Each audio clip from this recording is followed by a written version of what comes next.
choices between speed and sustainability. As AI is actually automating parts of the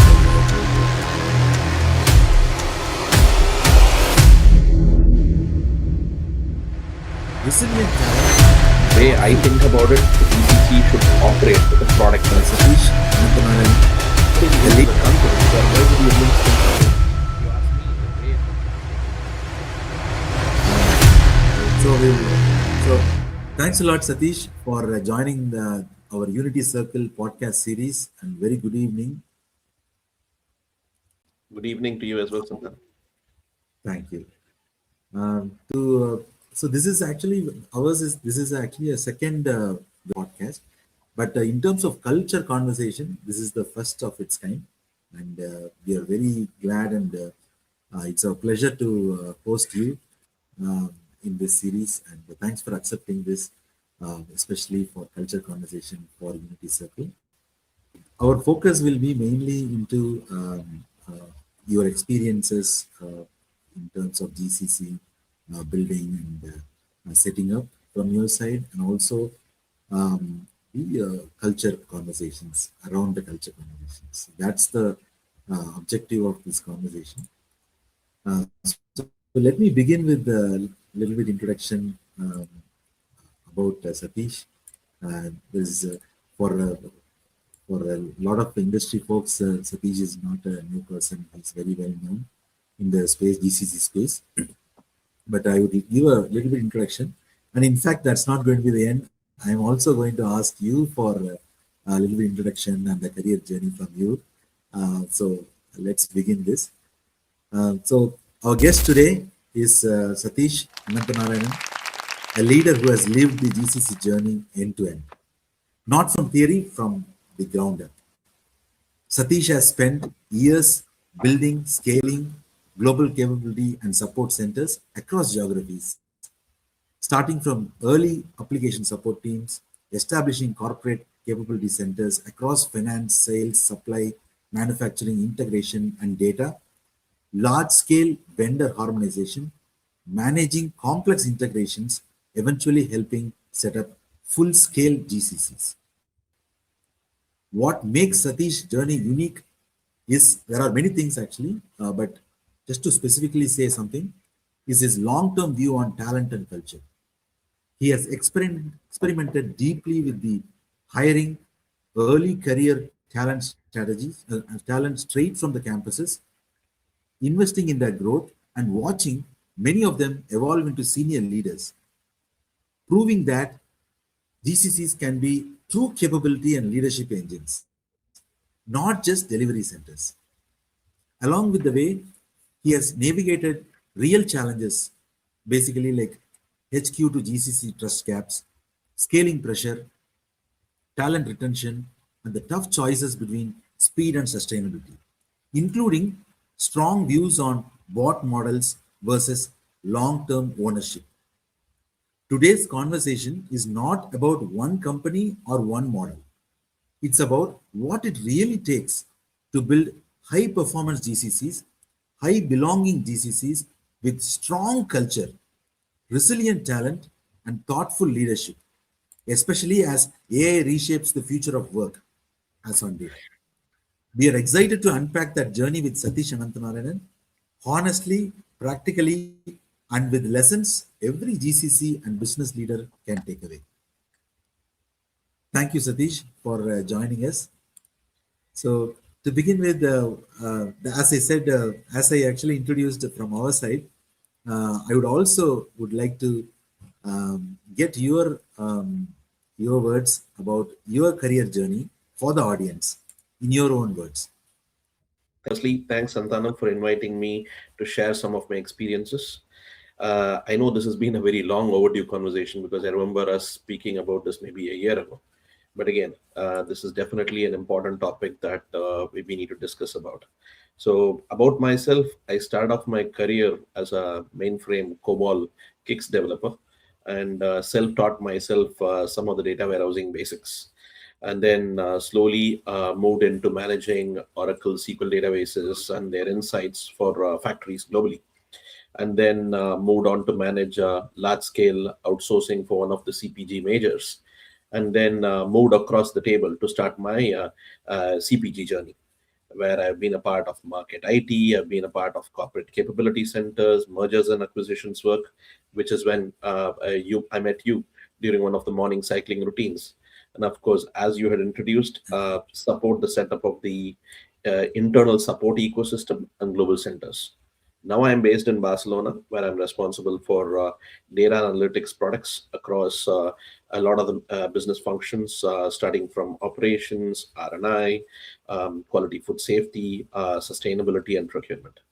So talking about it feels like a long journey, but again, I've done quite a few stints across organizations. Yeah, that's a quick run through about me. Absolutely. Thank you. That's quite a bit of a journey. Pretty much 20 years or more. Is that correct? It's 22 to be exact. Yes. 22. Okay, very good. That's a long journey and multi-geography, obviously multi-country, companies and stuff like that. So amazing journey. Thanks for sharing that. And just to start up in terms of with the warm-up question, since we are going to talk about GCCs, there is a lot of confusion about the definition of GCC, and people, even though it's about, I think 25% of the IT workforce right now in Mhm. India is pretty much GCC population, GCC employees. So there are a lot of confusion around the GCC definition itself. So, in your opinion, what is GCC? Yeah, I mean, I read somewhere in one of the articles that there are close to 1.9 million people in India who are working on GCCs, somewhere in an article.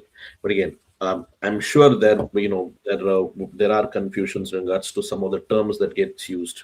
For example, GCC, then there is GIC, there is captives, there is outsourcing. I mean, I can understand that there can be quite a bit of confusion. Confusion. So if I want to unpack it in a very simple way, think about it like this. Outsourcing is where a company engages with a consulting firm and asks for delivery output. So, for example, if you put it very simply, do this for me. So, that's the mantra that you would work with when it comes to outsourcing. When it comes to captives or GIC, it is about hiring people in another country as a part of the company to work dedicatedly on a piece of work or few elements of work. So if I again put it into simple terms, work for me. Whereas I would say GCC is sort of an evolution where it is not just about a vendor factory or a cheaper location, but a strategic execution of your enterprise that owns end to end capabilities. Or, in simple terms, build with me and become a part of how we run the business. That's how I see GCC. Again, you can look at the textbook definition in different ways, but that's how I see the evolution as to what a GCC means. So, a modern GCC is an outcome driven and not task driven. So it's embedded in business rhythms and equally accountable for, I would say, thinking, supporting, and running. And it's not just delivery. So again, if I talk business rhythms, it could be things like SNOP, for example. So that's how I see the GCC being. Fantastic. I've never heard this very interesting definition. Do this for me, work for me, build with me, and become a part of how we run business. This is amazing definition. Thank you for sharing this. This itself is a golden nugget. I mean, new spin of a definition, I would say. Very good. Thank you for that. So, we'll go into the meat of the conversation. We'll start with the, GCC builder's journey. Second, what all will be what are the challenges you have gone through? What are the journey you have gone through? And then we will actually go into the talent, how you have leveraged talent and stuff like that. And also, at last, we'll close with the culture aspect or how you build high performance people in the teams and stuff like that. So, to start with the GCC builders journey, um, you have been part of multiple captive center journeys based on your career journey itself, from application support to BI to full GCC setup, full GCC setup. That's something you have already gone through. If you look back, how did this journey shape your thinking about what really makes a GCC work? So, as you said, because there has been multiple stints that I've done on how you would shape this. So, I think every individual assignment, I think, is a learning that we've taken into the next assignment. So, I would say there's quite a bit of learning on the thinking. So, there isn't a textbook way of doing it. So it has been an evolution for sure. So I remember when we started off the support center setup back in 2012, the key was to take advantage of the low cost capabilities, which we can set up a center in India, as well as, of course, because we had people from the market IT who were involved. So I think is the knowledge was also there. And we tried to set up the center between India and Poland and and drove synergies through it. That was the focus that's there. Then, of course, I went back to do my corporate journey.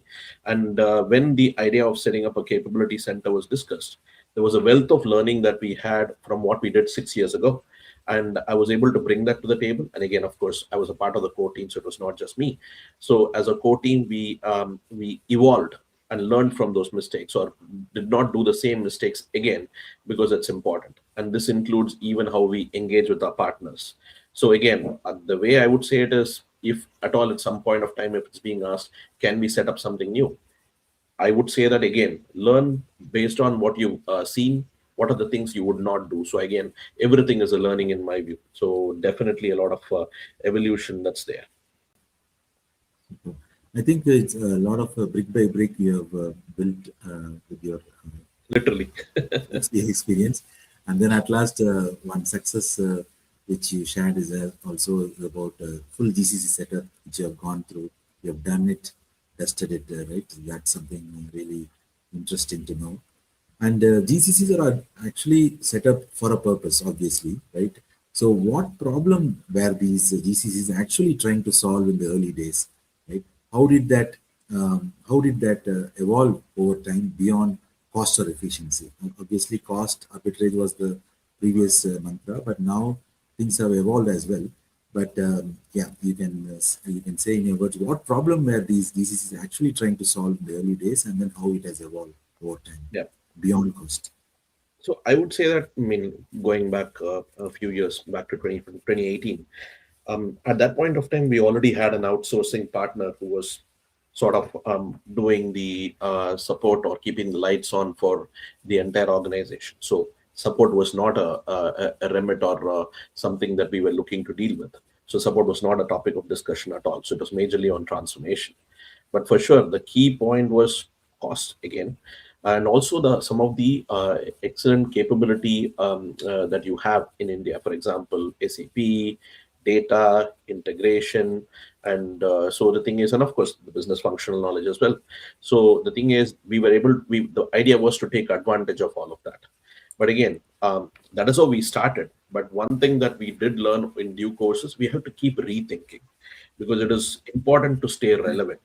What you're looking to do today might not be something that's very relevant to the company strategy in a few years' time. So I'll give you an example. When we started off the journey in 2018, I remember, I think around 2019 end or 2020 beginning, there was an ask. There was a discussion that we were having about having an innovation center to kind of seed some key initiatives as proof of concepts and do it in a very quick way.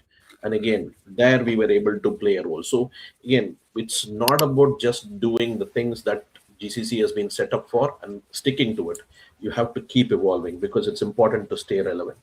So again, that's what I would say. So again, it has to evolve over time. Cost is the starting point, not denying that, but the value and what you bring to the table is a very, very important thing as you scale over time. Thank you. So rethinking and being relevant is the key takeaway from that. Right? At what point actually did you realize that building a GCC is less about structure and it's more about culture and talent choices? Yeah, it's an interesting one, because the thing is, if I said from day one we knew that culture is a challenge, I would be kidding. So for sure, when we started the setup, the focus was on structure. Absolutely, because again, some might say, "Oh, that's an easy one," but it varies from organization to organization. So, but the thing is, you can still understand or look at what the other companies have done and learn from it. So that structure was the key focus to start, but culture is the hard bit, because what I've seen is, building ownership, words like trust, asking why, seen as a partner, and okay, these are things which are, according to me, not structural problems or discussions, but more culture signals. So for a GCC, according to me, to be truly powerful, ownership on outcomes, failure being seen as a learning and not being shared as an offshore risk. And the headquarters, as you said earlier, investing on sharing context and not just focusing on task allocation. And of course, as always, important to get engaged at the early part of design. So I would say, it is something that we did learn, but I would say that culture is a fundamental part of it. So structure, yes, you start off with it, but culture has to be thought through from the early days itself. Otherwise, you will have a lot of challenges to deal with. So that gives a very strong stamp that coming from you, from the experienced multi GCC setup experienced person, validating that, giving a strong stamp that culture is the execution engine for productivity and also well-being. That's something, a huge takeaway. Thank you for saying that, because it's very important to say today, because it's a lot of companies are taking culture as default. So in that way, your words actually matters a lot. Thank you. And what was the biggest misconception you had at the start of your GCC setup? If you, I mean, this is good for the audience, so this is Yeah. just We started again back in 2018. Our focus was to have a sort of a recruitment partner to support us in recruitment, but we were still tied to the local entities, which means that all elements, including recruitment, compensation, and everything, is tied to how the rest of the focus in the local entities would be. So, which means that our reaction was a bit slow. So, and I remember back mid 2018 or something, attending a GCC conclave, and where when I met with some of the leaders, they highlighted some of similar, and some of them had basically explained, what it's very important to be able to break some of these barriers. So if we want to be, fully, what do you say, agile, or we'll be able to do things what is expected. So again, as a core team, we took some of those learnings. We were able to work on it quickly, and we took some corrective measures so that we are working at pace given the market dynamics. So again, I would say that is a big misconception that we had at the beginning, that it would be easy, and we had to make some quick course correction to solve it. I think it's very useful for our podcast audience. So next one would be like what, again relating to the culture and relating to your journey and challenges. What were the toughest cultural or people challenges you faced while setting up and also scaling GCCs? So not just about setting up, but right now we're talking about also scaling up as well. Setting up and scaling up GCCs. What were the cultural or people challenges you faced? Yeah. So I did touch a little bit about this in some of the earlier point, but I would say having a clear ownership mindset, and also always starting with asking the why. So I remember mentioning this in my induction with every new joiner who used to come in, where I used to say, ask why, because it gives you a better understanding of why we are what we are doing. So sorry, why are we what we are doing? So sort of that sort of a thinking that's there. One I would say is that when I remember joining, moving from consulting to joining the CPG organization, I remember the first week or so, I spent on a bike behind with a sales representative, and we were doing the sales beat for a week. This instilled a lot of loyalty and gave a lot of business context, because again, what I mentioned about why, understanding the why, it's important. So this is something that we learned, and when we started doing the setup in 2018, this is something that we push for. So people who are working in the in the capability center get an understanding of, let's say, the market or the factory or the R&D facility. So this is another thing that we did. On top of that, what we also, because it was important for, how do you keep the people motivated, how do you keep them very well engaged. So we did start some of the ERG related engagements, so to feel that, to make the GCC feel more, I would say, magnetic. And this was key. So again, things that we learned, we course corrected, and again, learnings from past lives that we were able to bring to the table. So I think there are things that we've tried to fix, and which was very helpful. Superb. No, I really love the thing which you have gone through about going in the bike of I mean, the pillion rider for the with the salesperson and looking at the field. You get connected to the whole thing. I really love that concept Absolutely, you have absolutely. And gone through. I tell a lot of people this because this was at Connaught Place in Delhi. So going through all the lanes and going through those small kirana stores and engaging with them, understanding their challenges, it was phenomenal because it instilled a lot of loyalty. So that's must be exciting, and that connects you to the business. What actually is touching people, and that also I like this ERG where you're building communities inside the companies where people get more connected, and a lot of people challenges and culture also gets set up when there is a lot of connection and belongingness builds in the company. So that's great that you have done those things. Thank you. And talking about still challenges, right? Um, I mean, setting up GCCs, everything looks good. There is very good real estate, good office, teams, fast hiring is happening, people are coming in. But where did you, in your whole journey in terms of GCC setup and also with your scaling up, where did the friction typically show up? Like where is the starting point for that? Like is it from the headquarters execution or local leadership or speed versus stability? I know the companies you worked is more um, aligned with the speed over perfection and all. That was the culture. But just to mention that, but speed versus stability or talent readiness. What was the typical point where it showed up? The friction showed up in this all factors. I would wish I could single out one topic, but I would say all of the above. The simple Okay. reason being because, and this is going to happen with every GCC or every capability center that gets set up, because it's never going to be smooth running, because there'll always be challenges, and every organization is unique. There are elements or aspects of the organization that we'll have to deal with.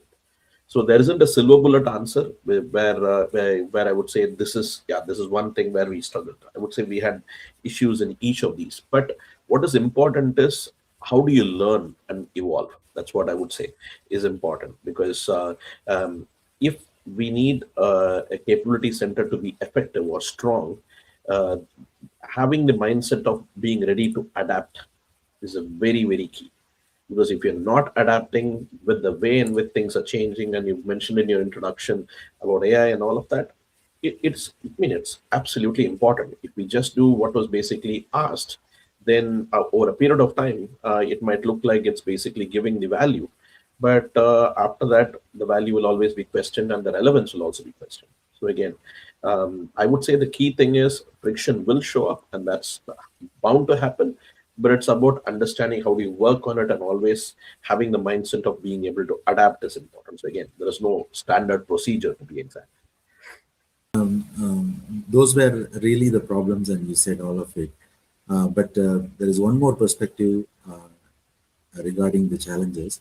Um, Whatever we see under the surface, I Okay. mean, whatever we see outside the surface, maybe it is looking good, but underneath it is not. Is there any other scenario where you'd like to mention? Basically, was there a phase where things looked successful on paper, but didn't feel healthy inside the system? Yeah. I would say, again, when you start off as a GCC, the focus will be on, are we able to recruit the number of people, which means there is a headcount growth, is the cost targets meeting the expectations that's there from HQ, and things like that, which I'm sure every GCC that's basically being set up will be able to look at. But underneath, it's always important to look out for signals, because we did have some attrition challenges, and I would say that in some cases there was a lot of dependency on people who are sitting closer to the business, because so who are not in India, and where it's an important one, because the thing is, the affinity is something that drives a lot of what do you say, being able to resolve things quickly. So that dependency was there. Then, of course, the aspect of innovation origination, where the focus, or from the thinking standpoint, majority of the innovation was happening elsewhere. This is not something that we saw on day one, but this is something that we saw during the course of the journey. And this is where I would say, as a GCC, it's important to proactively reinvent, so that we can avoid attrition. And again, attrition will happen. It's not that you can basically keep it to zero, but how do you basically consciously try and address it? ERG is one element. But then also the other aspect is, how do you show some of the capability that the GCC can bring proactively to the headquarters, and then sort of push for innovation origination. So, if you ask me, the way I think about it, the GCC should operate with a product mindset. And this I mean not just from the standpoint of delivering to what you're owning as products, but I mean even from a technology standpoint. You should look at increments, and the organization should keep evolving and not just do what is being asked, because the more you are ahead of the game, it better it becomes, because then the appreciation to the work or the capability that's there will be what do you say, will resonate with the headquarters better. I use this analogy at times. You sort of need to think like having an iTunes store, where when people come in and look for something, it's already there. So when you have that sort of a mindset, you are already one step ahead. So which means when there is a thinking or an ask that comes in, if you're able to do this already, then you're not just seen as a what I would say, a cost location or a low cost location. You're also seen as viable partners who can actually provide value. Good, thank you. So I think that was more about the challenges you've gone through. Let me switch gears here. Let's talk about the talent part. I think usually in GCCs, to start with, which you also pretty much have done, hiring all the senior folks and also lateral hiring. But you also did something special in your journey, which I kind of quoted in the introduction as well, where you've experimented with hiring like early career talent directly from colleges. And then you also molded them and you grew them into senior roles. So, what made you confident that this would work? Because this is a little unconventional to start with It was, and I think for when this was, GCCs. Yeah. and when this was originally discussed about, this is exactly the feedback that we had as well. But I would say that this is sort of something that I kind of saw while I was at university. So this goes a long way back. So I was a part of a dual degree course, which gave me a unique opportunity to spend 2 6-month stints in the industry, which meant that I almost got to work for 1 year for one or two companies, and then, but not as employees, but as interns, but also in turn automatically understand the culture that's there. So this was very good. And so when we started off this the stint of creating a support center back in 2012, we said, why can't we try something like this? So again, at that point of time, when I was working with my manager, who was basically responsible for this, we brought this idea up and we said, okay, fine, let's give this a try. And we tried doing that, and I would say that it was very effective, because where we said, let's, why don't we bring some very high potential candidates and develop the culture, and at the end of the tenure we can look at retaining them. And this was very, very what I would say is, it was very positive, and it was very well received when we had done that. So again, And I know it before was we beyond, conventional, but okay, it gave us a lot of benefits. okay, and beyond training, what were the other things you did for them in order for them to grow into leaders? Is Yeah. there So anything that's yeah, yeah. They were, so very simply put, how this went about is, so it was sort of like, as I told you, the start, we starting off with what I had seen in the university. The other one was the fact that in the company that I used to work for, in the CPG company that I used to work for, they used to have a sort of a beginner's induction program where they used to basically move the people around different departments for a limited period of time across all the departments. So at the end of it all, they get very rounded.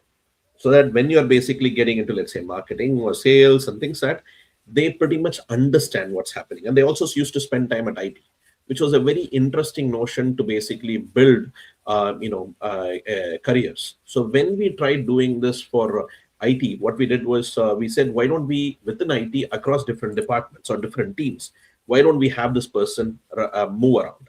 So we are not basically allocating an engineer for a certain team alone. So we used to say 1 month here, 1 month here, 1 month here, because again, as I said, was 2 6 month stints.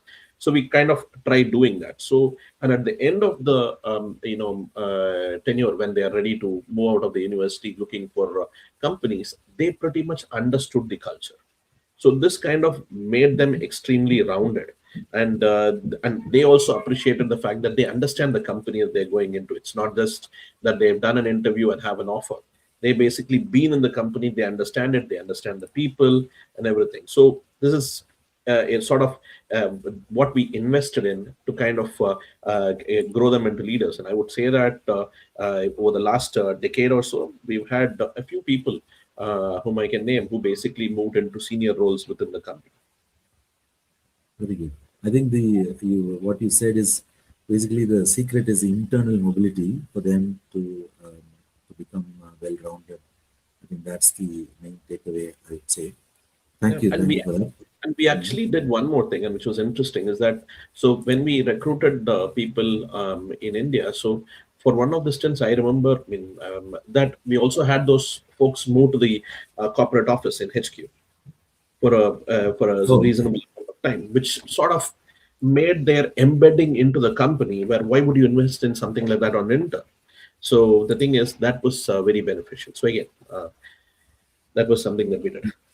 absolutely. That must be a propeller to propagate for them to grow more. They would have seen more exposure when they go and see the HQ. More things happen there beyond whatever happens in GCC. That's good. So, switching gears into more into the people and performance from talent, um, I would say, the best GCC, in my opinion, best GCC would be where it's a high productivity and also where there is high productivity and also the people are actually experiencing 100% well-being. And whoever cracks that, I think that's the magical outcome, I would say. So, in that perspective, how to avoid, so from your experience, how to avoid this high pressure in GCC trap, right? So, GCC is basically, often become high pressure engines. So, what conscious choices did you make uh, to drive performance without burning people out? Yeah, that's the question. So I mean, so let me put it this way. I don't think pressure is unique to GCC. So it's true with any environment. So the thing is, I would say that even, if, for example, if you're working, if there is a startup, for example, there was going to be pressure because there's a pressure to perform.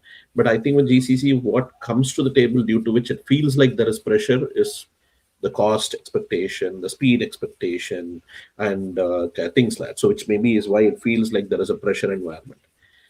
My view that's there is that a very well designed GCC, uh, um, it will not remove pressure, because and that's why I'm saying that I don't want to use the term pressure, but it doesn't remove the pressure, but it gives it a bit of purpose. So, for example, having a clear, what I would say is, what exactly do we mean by ownership? Giving clarity and ensuring that that ownership is given to the person who was brought on board, giving the person a space to learn, and giving the person a bit of a psychological safety that's there, and also giving them a future roadmap. You know what, when you're joining us over a period of time, what will the future look like?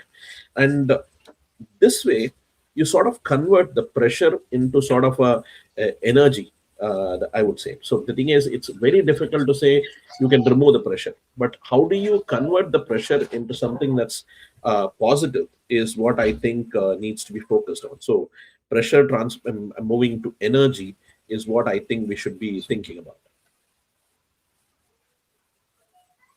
Loved it. So I think it's a brilliant takeaway for the audience, where it's not about pressure. So when purpose is there, then you use the right word about energy.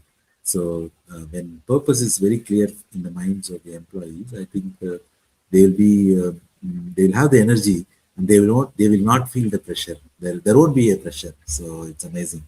So again, going back to your why thing, right? So start with why. I think that connects it well here. Thank you for that. And as you know as well, managers actually play.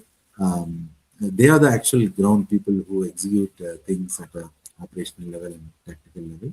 So, what role did the managers play in your organizations when you are leading the GCCs?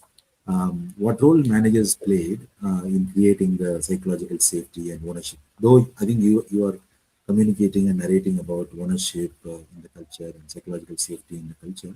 How did on the ground managers play? And was there anything you have done relating to that, or what did That, this in managers? very simple terms, Santanam, what I would say is there isn't a book which says, you know what, this is what you should behave like a manager.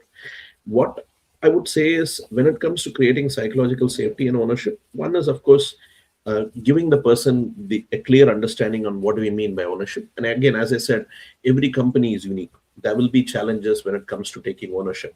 So when it comes to those challenges, playing a role in mitigating those challenges is what a manager is expected to do, so that there isn't a sort of I wouldn't say burnout, there isn't a sort of a high pressure on the resource to be able to deliver. So again, having that sort of a psychological safety that the person brings in will be very good. The other thing I would also say is, every manager needs to act like a bouncing board to his or her a team member, because the team members should feel that they should be able to bounce ideas off. And Hmm. what I always used to tell my the people who used to work with me is, don't come to me with a problem. Come to me with a solution, but that doesn't mean it has to be right. So let's think through, because again, the thing is, you come up with an issue. If you were solving it, what is that you would do? If you bring that sort of a culture, it helps them, because the thing is, there is an element of ownership, and when they have solved it, and you can guide them as manager on how you can do it, when they solve it, there'll be a sense of satisfaction that that's something that they did, which helped solve the problem. So again, that's how I see it. So there isn't a it's a by the book sort of a definition on what a manager would do, but what I have seen, or what basically helps, is giving the psychological safety, and also acting as a bouncing board, because that goes a long way. Because then the person who works or reports to you doesn't feel that, there is it sorts of sets up a very good bonding. Super. So I think we are deeply talking into the culture aspects, which is good. We started with the GCCs. We are now into the culture, real culture conversation. So in that way, when you are a leader in these organizations while setting up or scaling up in different stages in the GCC, how did you like? As I mean, you are in a though we have pretty much flat hierarchies and all, but how did you personally sense when there is a team member or a leader was stretched too far, and how did you sense about that? And if you have sensed it, what are the actions do you take, and that will be useful for the leaders who are inspired by you. So it was I mean, there are quite a few instances, but the one that comes to my mind is, for example, we had a situation where we were running a large scale transformation initiative, and in which we had somebody in my team who was engaged, and I was engaged as well. And the person who used to work from my team on that, there was this sense of understanding that there is a lot of pressure, there is a lot of push to basically deliver, but I don't understand why are we doing it, and what basically is the objective behind it. It's more task driven. I don't have that visibility, due to which, it's creating a sort of a false impression of pressure is what was there.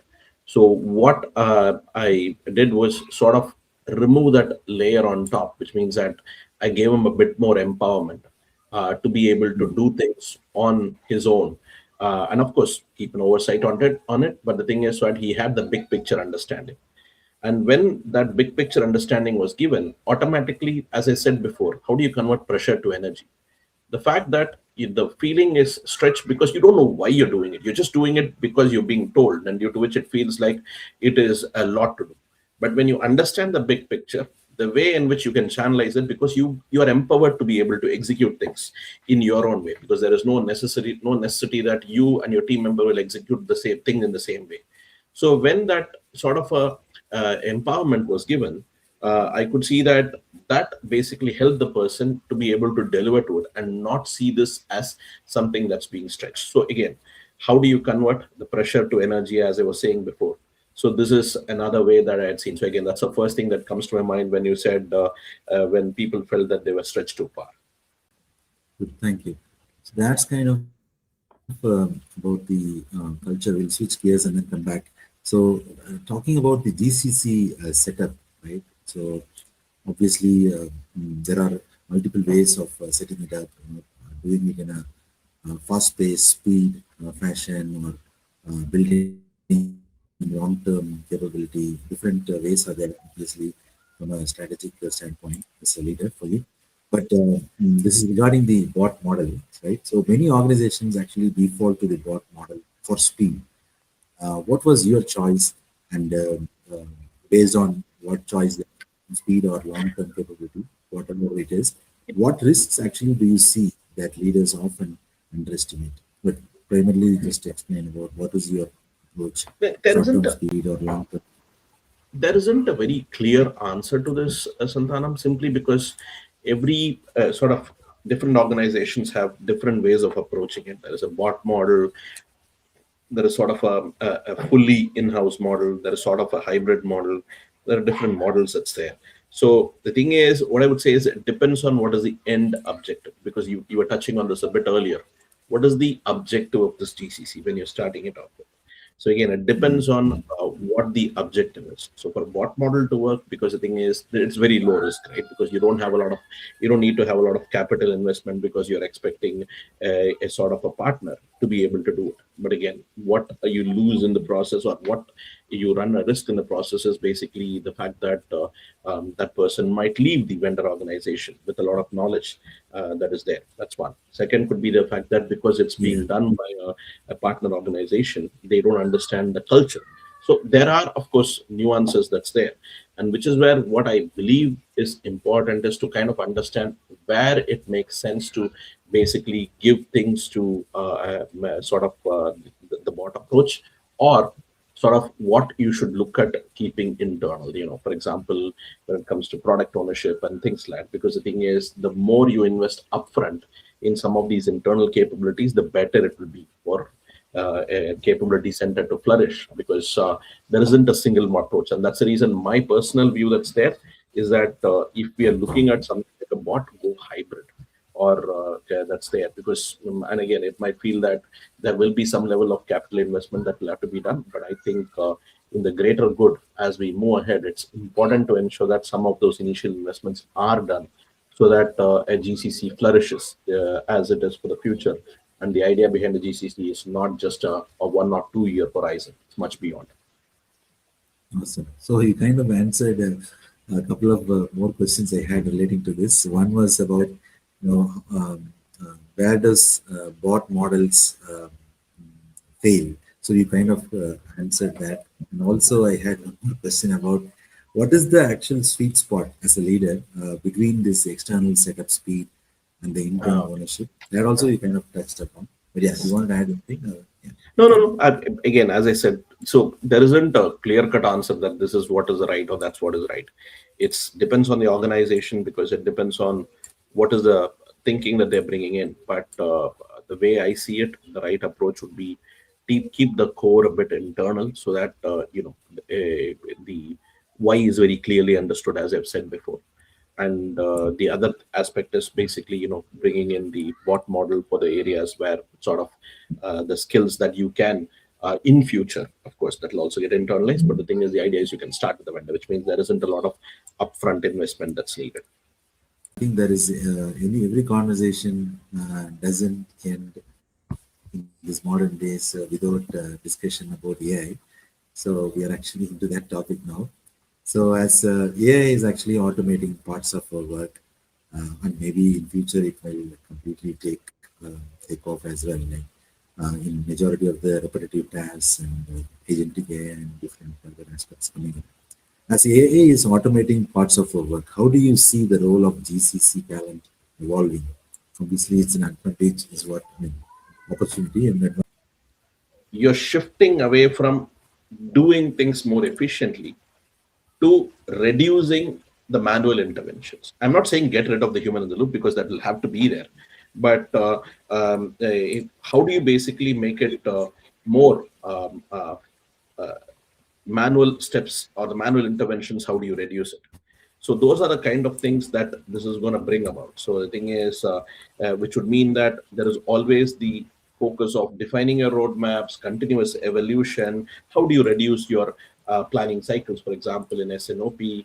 Or how do you basically democratize when it comes to insights? So the thinking has to be very different.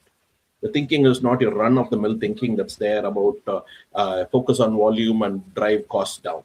That is there. So again, we need to start moving away from looking at the cost element, and look at how do you basically support the enterprise at scale. That's the sort of thinking that needs to come in.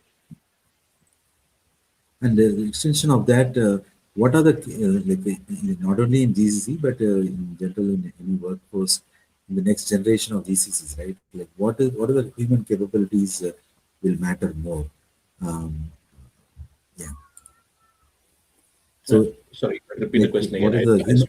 what are the human capabilities actually which will be more important in the while the AI transformation is happening and AI adoption is happening, AI evolution is happening. The next generation of GCCs, right? What will be the most important human capabilities in your opinion? I would say that again, first and foremost, I would say is sort of thinking, having the product thinking that's there. So you're basically defining outcomes. You're not basically focusing on tasks. Second is understanding the domain, as in whatever you're responsible for, because it's important to know what good looks like. I mentioned about SNOP. For example, what good looks like when it comes to SNOP. That's one. Then basically what I would say is how do you basically look at um, defining a problem, because the thing is it's an important point that's there. So how do you change a business pain point into something that's truly solvable? So those are the kind of things that I would say are the capabilities that we need to shift away and towards. Sure. So we kind of have come to a mm, uh, closing segment actually. So thank you for traveling so far. So closing segment, some questions here. So if you had one piece of advice to the leaders who are actually setting up GCC today, what would you insist they get right from day one? My view, and again, this is what I would say is start thinking about value from day one. It's very important. So don't think about capacity, think about capability, and focus on ownership, not on task oriented delivery, which throughput.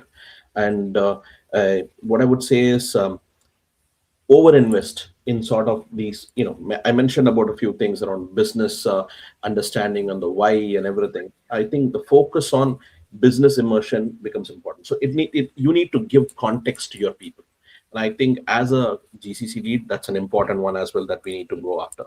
And again, um, focus on culture from day one, because the thing is, as I said, you start with structure, then focus on culture. But don't look at culture as sort of an afterthought, where you got it started and then you think about how do you scramble to fix the culture issues. Start thinking about culture as up ahead. Then the other thing I would say is, I spoke a little bit about something, a magnetic element of a GCC. Look at what I would say is how do you basically develop that technology understanding in the GCC? That's important. Thanks a lot, Satish. I think that was a very good conversation. And to the audience, this is for us, Satish Anantanarayan, the Global Data and Analytics Director. Thank you for spending this time with us, Satish, and it was very fruitful, very useful for the audience for sure. This is about the GCC and also the culture. It was a great culture conversation, and it was pleasure talking to you, Satish. And thank you for this time. Thanks a lot, Santana, and thank you for having me. As I said, we should have done this a while ago, so appreciate it, and yeah, thank you for. Thank you.